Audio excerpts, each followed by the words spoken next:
Hi friends, welcome to Rohitha Pavan channel. ఈరోజు simple and ఈజీగా కాకరకాయ పులుసు ఎలా తయారు చేయాలో చూసేద్దాం. నార్మల్గా కాకరకాయ అంటే అందరూ చేదుగా ఉంటుందని ఎక్కువ మంది చేసుకోవడానికి ఇష్టపడరు. కానీ ఇలా తయారు చేసుకుంటే మాత్రం మీకు అసలు చేదు కూడా తెలియదు. పెద్దవారే కాదు, పిల్లలు కూడా చక్కగా తినేయచ్చు. సో ఎలా చేయాలో చూద్దాం పదండి.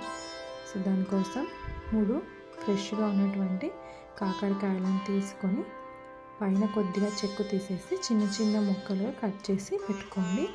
సో ఇలాగా చూపించిన విధంగా కట్ చేసేసి చిన్న చిన్న ముక్కలుగా ఒక గిన్నెలో వాటర్ తీసుకొని అందులో ఉప్పు ఇంకా పసుపు వేసుకొని పెట్టేసుకోండి.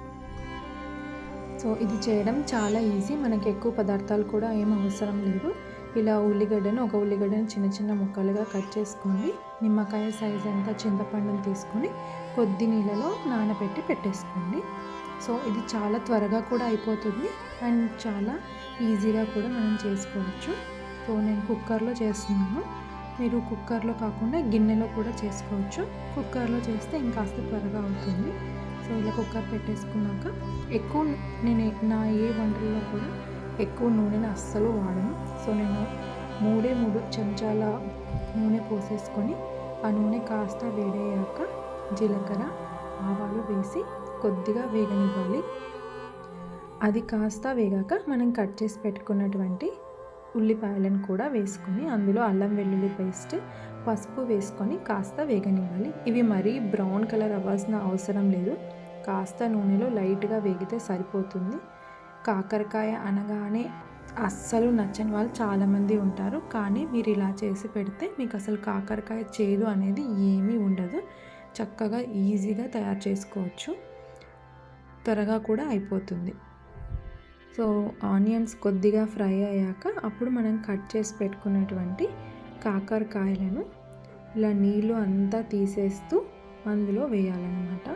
సో కాకరకాయలను వాటర్లో వేసి పెట్టుకున్నాం కదా, ఇది నార్మల్ వాటర్లో వేసాను. నేను ఉడికించడం అలాంటివి ఏమీ చేయలేదు.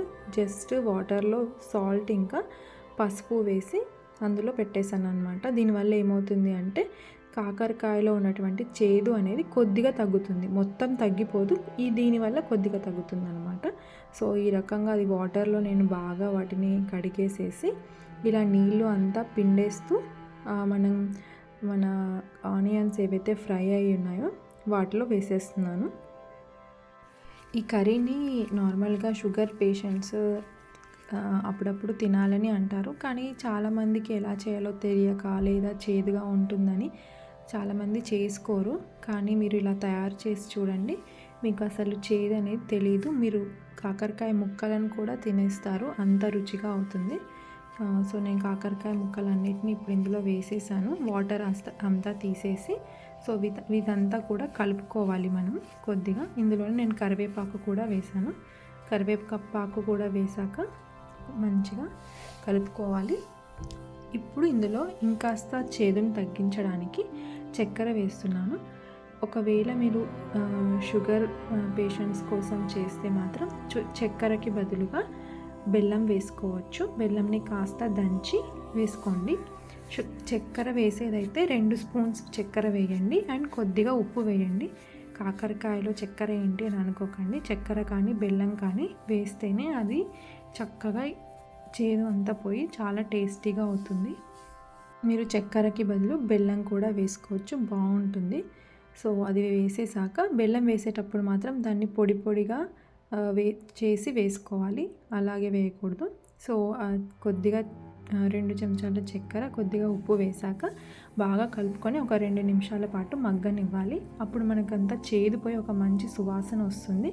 దాని తర్వాత తగినంత కారం, ఆల్రెడీ ఉప్పు వేసుకున్నాం కాబట్టి చూసుకొని తగినంత ఉప్పు, గరం మసాలా, ధనియాల పొడి కూడా వేసుకొని ఇవన్నీ కూడా ముక్కలకి బాగా పట్టుకునే విధంగా కలుపుకోవాలి. దాని తర్వాత మనం నువ్వుల పొడి వేసుకోవాలి. నువ్వుల పొడి చేయడం చాలా ఈజీ. కాస్తని నువ్వులు తీసుకొని కాస్త పెంక పైన వేయించేసి గ్రైండ్ చేసి పెట్టుకున్నారనుకోండి, మీరు ఒక్కసారి గ్రైండ్ చేసి పెట్టేసుకుంటే ఒక నెల వరకు మనకి అది ఫ్రెష్గానే ఉంటుంది. జిప్లాక్ బ్యాగ్లో పెట్టేసుకుంటే, లేదా మీరు అప్పటికప్పుడైనా తయారు చేసుకోవచ్చు. మీరు నువ్వుల పొడి ఎంత ఎక్కువ వేస్తే అంత బాగా ఉంటుంది. సో నేను నువ్వుల పొడి వేసేసాను. అది ముక్కలకంతా బాగా పట్టేలాగా కలుపుకొని ఒక 2-3 నిమిషాల పాటు వదిలేయాలి. చిన్న మంట కాదు, మీడియం మంట మీద పెట్టుకొని వదిలేయండి. మరి పెద్ద మంట పెడితే మాడిపోతుంది. మనకి ఇది అంతా నువ్వుల పొడి అనేది ఈ నూనెలో కాస్త ఫ్రై అయినప్పుడు చాలా మంచి వాసన వస్తుందన్నమాట. మనకు ఆటోమేటిక్గా తెలిసిపోతుంది.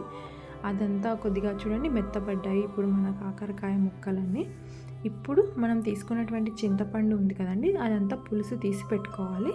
సో కాస్త కాకరకాయ ముక్కలు మెత్తబడ్డాయి అని అనిపించాక అప్పుడు మనం చింతపండు పులుసుని అందులో వేయాలన్నమాట. నీళ్ళు అనేవి చూసుకొని పోసుకోవాలి. కాకరకాయ పులుసుకి మరీ ఎక్కువ నీళ్ళు అవసరం పడదు.